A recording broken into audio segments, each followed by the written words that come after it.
स्वागत है आप सभी का आपके अपने YouTube चैनल एग्रो एक्सपर्ट संग्राम में।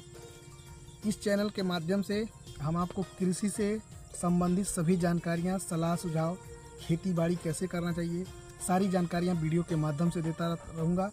और मैंने पिछले वीडियो में सरसों के खेती के बारे में आपको शुरू से लेके अंत तक के स्टेप बाय स्टेप बताया था। और आज मैं आप लोगों के बीच में मटर की खेती कैसे करेंगे उस बारे में वीडियो लेके आया हूं।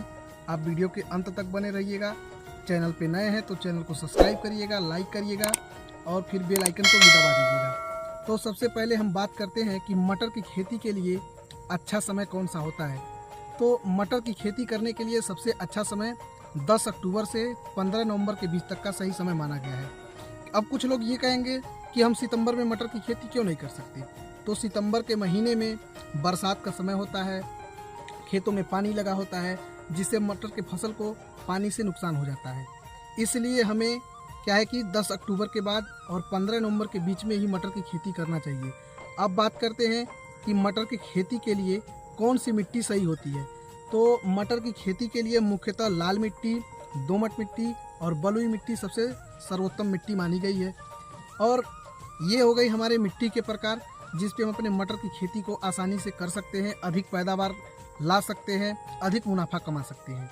अब बात करेंगे कि खेतों में खेत की जुताई कैसे हो, खेत किस तरह का हो। तो खेत की जुताई मटर की बुआई से एक सप्ताह पहले हल के द्वारा करवाएं। हल से करवाने के बाद उसको क्या है कि एक हफ्ता के लिए छोड़ दें।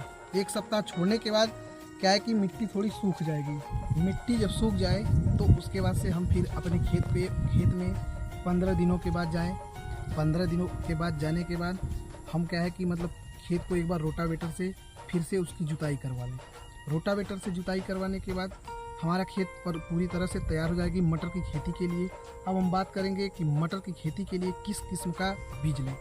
तो मार्केट में तरह तरह की कंपनियां हैं, तरह तरह के बीज हैं, जिसमें सबसे हम आपको अच्छा बताते हैं G10, GS10, बॉर्नविले आदि कंपनियां हैं। मैं इसको बेटर मानता हूं।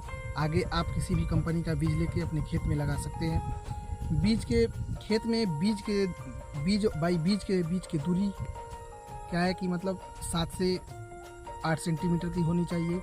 और उसके बाद से उसके बाद हमें खेत में पंक्तिबद्ध तरीक़ों से मटर की खेती लगा देना चाहिए, जिससे हमारे मटर के बीच दूरी रहती है, पौधों के विकास में ये सहायक होते हैं। अब बात करेंगे हमारा दूसरा अगला स्टेप है कि बीज को संशोधित कैसे करें। बीज को संशोधित करने के लिए हम कार्बेंडाजिम, थीरम, ह्यूमिक एसिड और मैनकोजेब का प्रयोग कर सकते हैं। इसको करने से इस चारों दवाओं से बीज को संशोधित करने से हमारे खेतों में इल्ली नामक रोग नहीं लगता है, जिससे हमारे फसल स्वस्थ रहते हैं।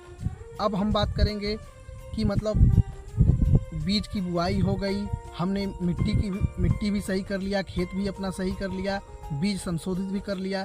अब बात हम करेंगे कि हमारे खेतों में इसका सिंचाई कब करें, कौन सी दवा डालें, खेत में बीज लगाते समय किस खाद का कितना उपयोग करना चाहिए।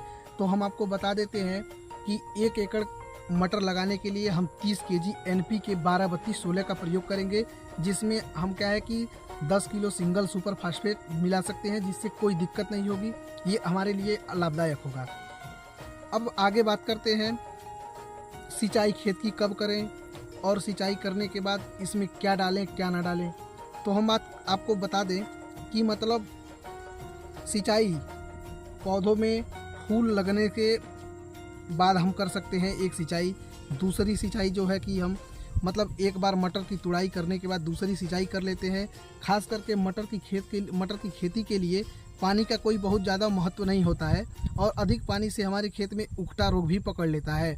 हम आपको बताते हैं 1 एकड़ भूमि के लिए मटर हम 15 से 20 किलो ले सकते हैं, जो 1 एकड़ भूमि के लिए पर्याप्त होता है।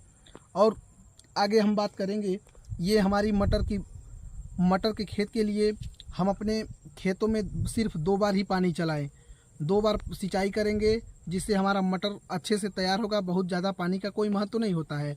अब बात करेंगे हम कि इसमें कौन कौन सा रोग लगता है। तो हम आपको बता दें कि मटर के खेत में उकटा रोग, रस्ट यानी कि मटर की गिरोई रोग होती है। ये जो फफूंदी जनक रोग होता है, इसके बचाव के लिए हम क्या है कि थीरम मैनकोजेब 75% WP 1 किलो 1 एकड़ भूमि के लिए पर्याप्त होता है, जिसको हम 120 लीटर पानी में घोल बना के अपने पूरे खेत में स्प्रे कर देते हैं। मैनकोजेब हो गया। फिर कार्बेंडाजिम 30% WP जो होता है, ये क्या है कि पाउडर के रूप में आता है, मार्केट में आसानी से उपलब्ध है। इसको हम लेकर के 120 लीटर पानी में स्प्रे करके घोल बना करके 1 एकड़ खेत में स्प्रे कर सकते हैं। इसको इन दोनों क्रियाओं को करने के लिए हमें 15 दिनों के अंतराल में 2 से 3 बार मतलब इसका स्प्रे करना चाहिए। अब बात करते हैं कि मतलब अगर ये सब ना मिले मार्केट में तो हमें क्या करना चाहिए। अगर हम आपको बता देते हैं, मार्केट में अगर ये नहीं मिलता है तो कॉपर ऑक्सीक्लोराइड जो होता है, ये दोनों से बहुत ही बेस्ट होता है, बहुत ही अच्छा मतलब काम करता है। ये फफूंदी जनक रोगों को जड़ से ख़त्म कर देता है। ये भी 1 केजी ही मतलब लगेगा 1 एकड़ भूमि के लिए। 1 एकड़ भूमि में 1 केजी कॉपर ऑक्सीक्लोराइड को 120 लीटर पानी में घोल बना करके हम अपने 1 एकड़ भूमि में स्प्रे कर सकते हैं, जिससे हमारे फसल स्वस्थ रहेंगे, अधिक फल फूल आएंगे और फिर क्या है कि मतलब अधिक पैदावार होगा, जिससे हम अधिक मुनाफा कमा सकते हैं। और जैसे ये सारी स्टेप बाय स्टेप हमने आपको बता दिया कि मटर की खेती के लिए हमें क्या करना चाहिए, क्या नहीं करना चाहिए। और अगला वीडियो और फिर से हम लाएंगे किसी ना किसी खेती से संबंधित किसी अन्य फसलों पे। तब तक के लिए आशा करता हूँ कि आपको वीडियो पसंद आया होगा। वीडियो को लाइक करें, शेयर करें, सब्सक्राइब करें। और अगला वीडियो आपका भी जो भी कोई बात हो, सवाल हो मन में, उसको कमेंट में बता दें। हम आपके कमेंट को पढ़ के आपके प्रश्नों का जवाब देंगे अगले वीडियो के माध्यम से। आशा करता हूँ वीडियो अच्छा लगा। तब तक के लिए जय जवान जय किसान।